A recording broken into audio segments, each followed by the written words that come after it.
Hello everyone, welcome to जनित IAS. चर्चा करेंगे आज हम केंद्र और राज्य संबंधों पर आधारित प्रीवियस ईयर पूछे गए क्वेश्चंस की।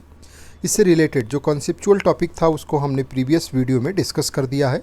आज आइए इससे रिलेटेड क्वेश्चंस देखते हैं। फर्स्ट क्वेश्चन है, भारत के संविधान की 7वीं अनुसूची में कितनी सूचियाँ दी गई हैं? 2, 3, 4, 5। आंसर होगा आपका 3। राज्य सूची, केंद्र सूची और समवर्ती सूची, 3 तरीके की सूचियों की चर्चा की गई है। इसमें शुरुआत में जो विषय थे, संघ सूची के अंदर 97, राज्य सूची में 66 और समवर्ती सूची के अंदर 47। आपको कमेंट बॉक्स में बताना है कि वर्तमान में इन तीनों सूचियों में कितने कितने विषय हैं। नेक्स्ट क्वेश्चन है कि संविधान के किस अनुच्छेद में राज्य सूची के विषय पर संसद को कानून बनाने की अनुमति है यदि राष्ट्रहित में आवश्यक हो? 250, 249, 248, 252। आंसर होगा 249। जो आर्टिकल नंबर 249 है, ये कहता है कि अगर राष्ट्रहित में आवश्यक हो तो राज्यसभा ऐसा कोई प्रस्ताव विशेष बहुमत से पारित कर दे तो संसद को यह अधिकार मिल जाता है कि वो राज्य सूची के विषय पर कानून बना सकती है। नेक्स्ट क्वेश्चन है, समवर्ती सूची में केंद्र और राज्य दोनों कानून बना सकते हैं, लेकिन टकराव की स्थिति में किसका कानून प्रभावी होगा? राज्य का, केंद्र का, दोनों का या फिर न्यायपालिका का? आंसर क्या होगा? केंद्र का। अगर टकराव की स्थिति आती है तो केंद्र का जो कानून होगा वो उस पर प्रभावी रहेगा। ये आर्टिकल 254 से संबंधित है। इसमें यह कहा गया है कि समवर्ती सूची में केंद्र और राज्य दोनों कानून बना सकते हैं, लेकिन टकराव हो तो केंद्र का कानून प्रभावी होगा। इसके साथ ही ये भी ध्यान रखिएगा कि यदि राज्य विधानमंडल द्वारा पारित कोई विधेयक राष्ट्रपति की स्वीकृति प्राप्त कर ले तो उस राज्य में केंद्र कानून पर भी प्रधानता पा सकता है। बहुत रेयर केस में ऐसा होता है। वित्त आयोग का गठन किस अनुच्छेद के अंतर्गत किया गया है? 275, 280, 293 या 368? आंसर क्या होगा? 280।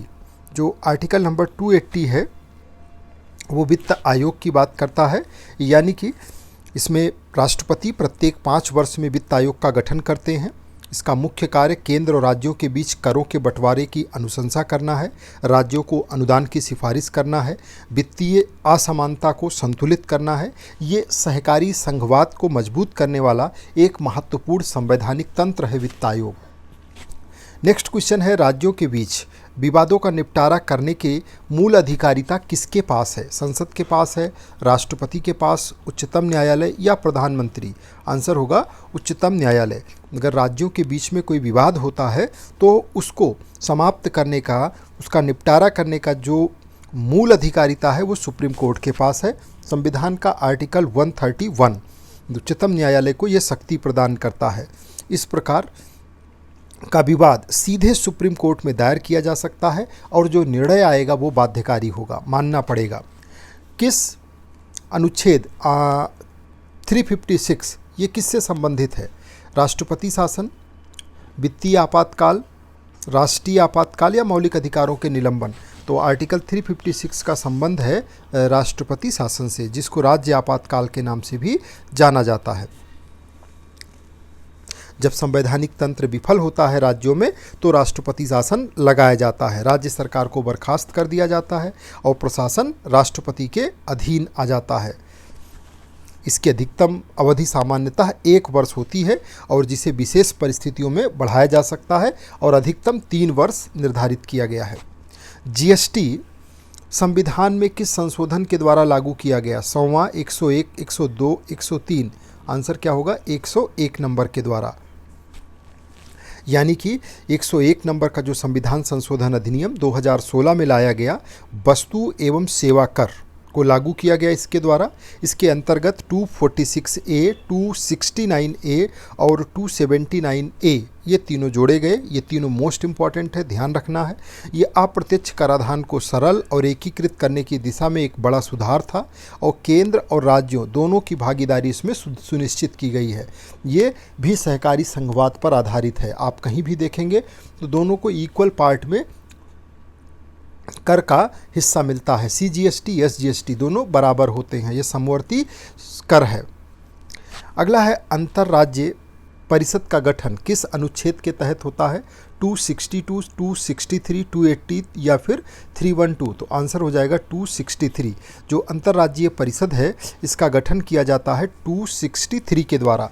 राष्ट्रपति यदि उचित समझे तो राज्यों के बीच विवादों के निपटारे के लिए, सहयोग को बढ़ाने के लिए अंतर्राज्यीय परिषद का स्थापना कर सकते हैं। 1990 में बीपी सिंह सरकार के द्वारा इस तरीके की परिषद का गठन किया गया था।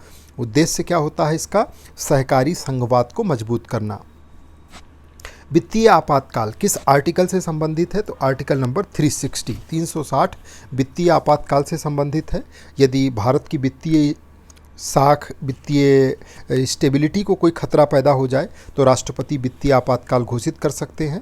अब तक भारत में कभी कोई ऐसी स्थिति नहीं आई कि वित्तीय आपातकाल लागू किया गया हो। इस स्थिति में केंद्र और राज्य की जो वित्तीय स्वायत्तता है वो केंद्र जो है वो राज्यों की वित्तीय स्वायत्तता को सीमित कर देता है और सारे राइट्स अपने पास ले लेता है। राज्यों के बीच जल विवादों के निपटान हेतु किस अनुच्छेद का प्रावधान किया गया है? 262, 263, 280, 275। आंसर क्या होगा? 262। आर्टिकल नंबर 262 ये संसद को ये शक्ति देता है कि वो अंतर्राज्यीय नदियों के जल विवादों के समाधान हेतु कानून बनाए, और इस प्रावधान के अंतर्गत जल विवाद अधिनियम 1956 में पारित किया गया और फिर इसी के तहत विभिन्न नदियों के लिए नदी जल विवाद न्यायाधिकरण का गठन किया गया। जैसे कावेरी नदी जल विवाद न्यायाधिकरण आपने नाम सुना होगा। ऐसे ढेर सारी नदियों के लिए अलग अलग जल विवादों के न्यायाधिकरण का गठन किया गया।